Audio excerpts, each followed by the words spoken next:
नमस्कार दोस्तों, स्वागत है आपका हमारे चैनल पर।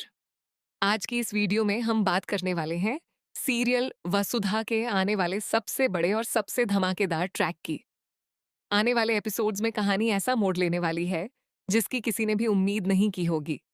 एक तरफ देव अपनी पूरी ताकत के साथ देवी हुकुम यानी चंद्रिका सिंह चौहान की असलियत सबके सामने लाने की तैयारी कर चुका है, तो दूसरी तरफ देवी हुकुम भी अपना साम्राज्य बचाने के लिए किसी भी हद तक जाने को तैयार दिखाई दे रही है। दोस्तों, अब तक आपने देखा कि देव लगातार वसुधा को समझाने की कोशिश कर रहा था कि उसकी मासी देवी हुकुम वैसी नहीं है जैसी वह दुनिया को दिखाती है। बाहर से वो खुद को त्याग और संस्कारों की देवी साबित करती है, लेकिन अंदर ही अंदर वह अपने फायदे के लिए हर रिश्ता इस्तेमाल कर रही है। सबसे बड़ी बात यह है कि वसुधा आज भी अपनी मासी को भगवान का रूप मानती है। उसे लगता है कि देवी हुकुम कभी किसी का बुरा नहीं सोच सकती। यही वजह है कि जब भी देव कोई सबूत या कोई बात उसके सामने रखता है, वसुधा उसे गलत समझ लेती है। उसे लगता है कि देव शायद किसी गलतफहमी का शिकार है। लेकिन दोस्तों, अब देव ने फैसला कर लिया है कि केवल बातें करने से कुछ नहीं होगा। इस बार उसे ऐसा सबूत चाहिए जिसे देखकर वसुधा खुद अपनी आंखों पर विश्वास न कर पाए। इसलिए देव एक बहुत बड़ा प्लान तैयार करता है। देव अपने एक पुराने बिजनेसमैन दोस्त से संपर्क करता है। वह उसे पूरी कहानी बताता है और कहता है कि अगर देवी हुकुम की सच्चाई सामने नहीं आई तो वसुधा की जिंदगी पूरी तरह बर्बाद हो जाएगी। देव का दोस्त भी उसकी मदद के लिए तैयार हो जाता है। इसके बाद शुरू होता है एक ऐसा खेल जो पूरे चौहान हाउस की नींव हिला देगा। देव का दोस्त एक बड़े उद्योगपति का रूप लेकर वसुधा के पास पहुंचता है। वह खुद को एक बड़ी कंपनी का प्रतिनिधि बताता है और कहता है कि वह वसुधा के काम से बहुत प्रभावित है, इसलिए वह उसे पूरे 25 लाख रुपए का बड़ा ऑर्डर देना चाहता है। इतना बड़ा ऑर्डर मिलने की खबर सुनकर वसुधा की खुशी का ठिकाना नहीं रहता। उसे लगता है कि उसकी मेहनत आखिरकार रंग लाई है। परिवार के कई सदस्य भी खुश हो जाते हैं और वसुधा को बधाई देने लगते हैं। लेकिन दोस्तों, जहां पूरे घर में खुशियों का माहौल होता है, वहीं देवी हुकुम के चेहरे पर चिंता साफ दिखाई देती है। उसे लगता है कि इतनी बड़ी डील अचानक कैसे मिल सकती है। उसके मन में शक पैदा हो जाता है कि कहीं इसके पीछे देव की कोई नई चाल तो नहीं। यहीं से कहानी और भी दिलचस्प हो जाती है। देवी हुकुम तुरंत उस बिजनेसमैन को फोन करती है और कहती है कि वसुधा से डील फाइनल करने से पहले वह उससे अकेले में मिले। वह कहती है कि चौहान हाउस में कोई भी बड़ा फैसला उसकी मंजूरी के बिना नहीं होता। असल में देवी हुकुम चाहती है कि वह उस बिजनेसमैन को अपने प्रभाव में लेकर पूरी डील अपने हिसाब से मोड़ दे। अगर जरूरत पड़े तो वह उसे लालच भी दे सकती है और अगर बात न बने तो धमकी देने से भी पीछे नहीं हटेगी। लेकिन देवी हुकुम को नहीं पता कि इस पूरी मुलाकात की एक एक बात देव पहले से प्लान कर चुका है। देव अपने दोस्त को पहले ही समझा देता है कि उसे देवी हुकुम की हर बात ध्यान से सुननी है और किसी भी हालत में घबराना नहीं है। दूसरी तरफ देव खुद भी उस जगह पहुंच जाता है, लेकिन किसी को दिखाई नहीं देता। उसके पास एक छोटा सा छिपा हुआ कैमरा और रिकॉर्डिंग डिवाइस होता है।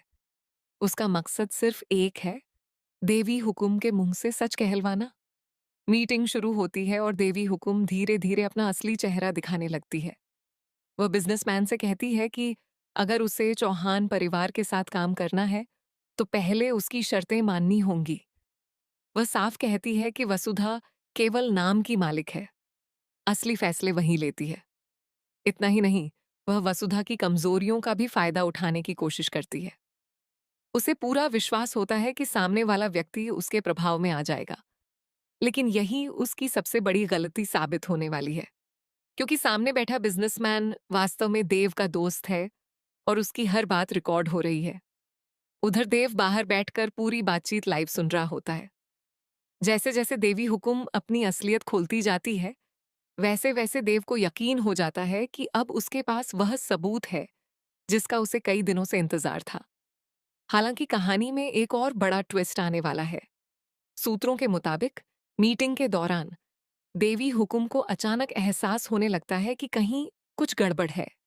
उसे महसूस होता है कि सामने वाला आदमी वैसा नहीं है जैसा दिख रहा है। वह तुरंत अपनी चाल बदल देती है और बड़ी चालाकी से अपनी बातों को घुमाने की कोशिश करती है ताकि अगर कोई रिकॉर्डिंग हो भी रही हो तो उसके खिलाफ कोई ठोस सबूत न मिल सके। लेकिन तब तक काफी देर हो चुकी होती है। देव के कैमरे में कई ऐसी बातें कैद हो चुकी होती हैं जो देवी हुक्म की असलियत उजागर करने के लिए काफी हैं।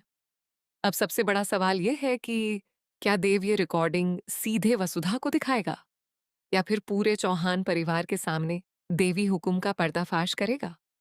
अगर ऐसा हुआ तो चौहान हाउस में अब तक का सबसे बड़ा विस्फोट देखने को मिलेगा। वसुधा का अपनी मासी पर भरोसा पूरी तरह टूट जाएगा। उसे एहसास होगा कि जिस इंसान को वह भगवान का दर्जा देती थी वही उसकी सबसे बड़ी दुश्मन निकली। दूसरी तरफ देवी हुक्म इतनी आसानी से हार मानने वालों में से नहीं है। वह अपनी इज्जत और अपना रुतबा बचाने के लिए देव के खिलाफ नई साजिश रच सकती है।